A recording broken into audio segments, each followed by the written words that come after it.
and there's also quantum mechanics, which is, you know, an amazing 20th century innovation and the most accurate theory that exists out in science. Okay. It's just extremely I want you to mind-boggling elaborate to me. on quantum theory, quantum mechanics. Sure.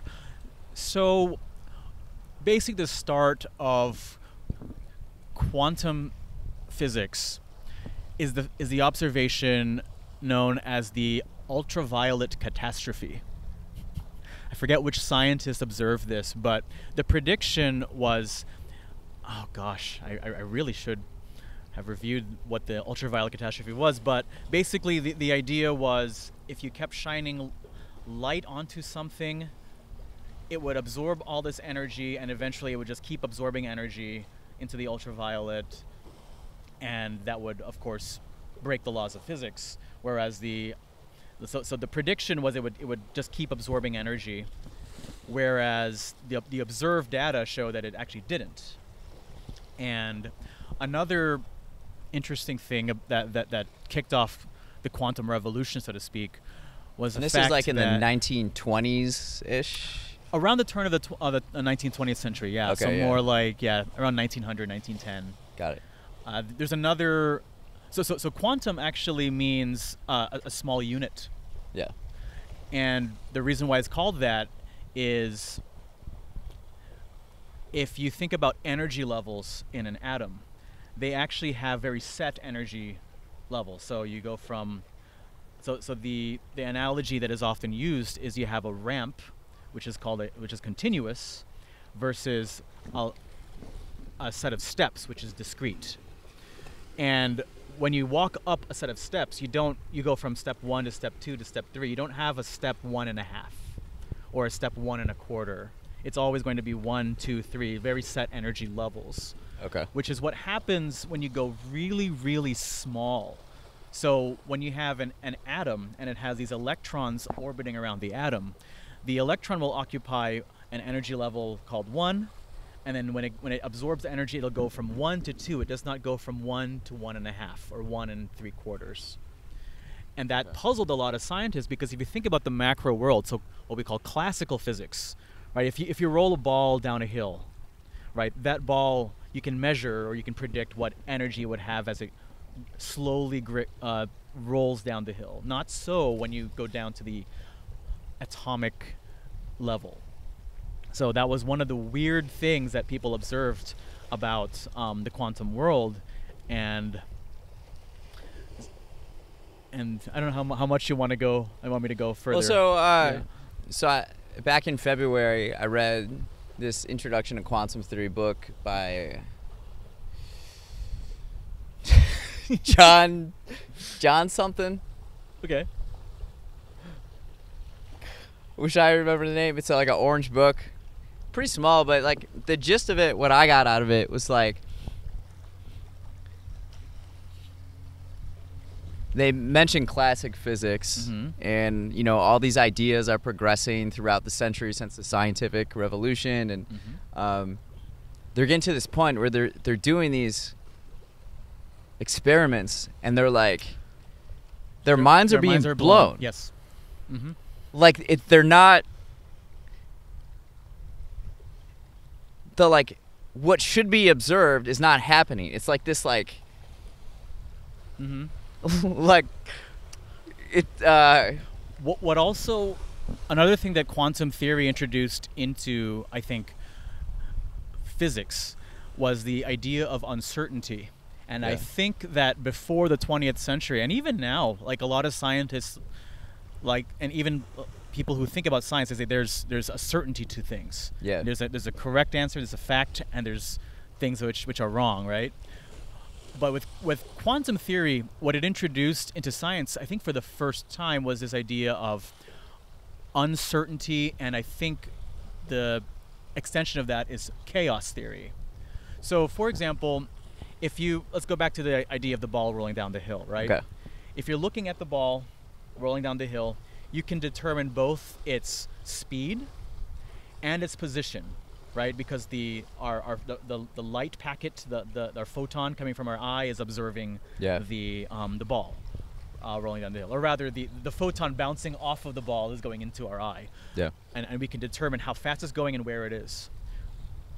When you go down to the tiny level, the atomic level, a photon and an electron have approximately the same size and energy. So when you have a photon that's hitting an electron, you can measure its position, but because they have similar sizes, you will affect its speed and vice versa. So the thing that quantum theory introduced is something called the uncertainty principle, where if you know how fast a subatomic particle is going, you know less about its position and vice versa. So we discovered a limit to what we can know about the universe, which, of course, back in the turn of the 19th, 20th century, people didn't like. They didn't like that there's actually limits to how much we can know.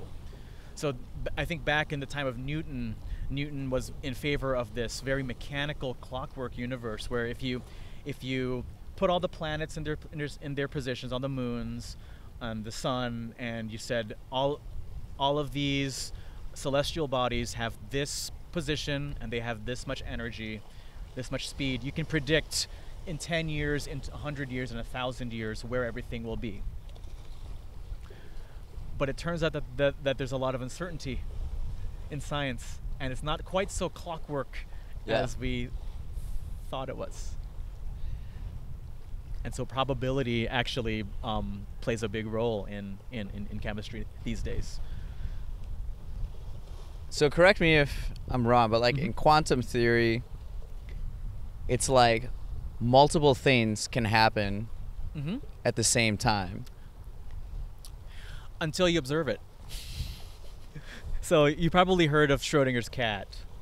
Yeah. Yes. So the idea. Schrodinger's cat. So by I think it's Erwin Schrödinger. He was one of the big proponents of quantum theory, and they basically had to invent new math to describe what was happening at the quantum level. But for those who aren't familiar with Schrodinger's cat thought experiment, let's say you have a cat in a box, and there's some poison in the box. And this is a thought experiment, so no animals were actually harmed. But basically the poison, the container for the poison could open or could not. And if it opens, the cat's dead, and if it stays closed inside the box, then the cat is alive. And you don't know whether the cat is alive or dead until you open the box. So you say, oh, the cat is both alive and dead. Yeah. Until you open the box and you say, oh, the cat is actually dead. Or you open the box and you say, oh, the cat is still alive. Yeah. He actually came up with that thought experiment to throw into the light how absurd quantum theory is. Einstein did not like the implications of quantum theory. Schrödinger did not either. Like, it gave them chills up their spine, and it's kind of giving me chills too. Maybe it's just the wind, but it's just like the fact that they're saying like what does it mean for a cat to be both alive and dead until you open the box and the act of observation, what we call, collapses the wave function, collapses the two possibilities into one possibility. Okay. So that's what's happening actually at the quantum, at the atomic level. And I heard like the term like God particle sometimes in quantum theory, more or like no? subatomic physics, like even below the level of the atom. So like the nucleus is actually made of protons and neutrons, but then even those are made of things called quarks, which are even more fundamental particles. Quark spelled with a Q, right? Q, yes. Yeah.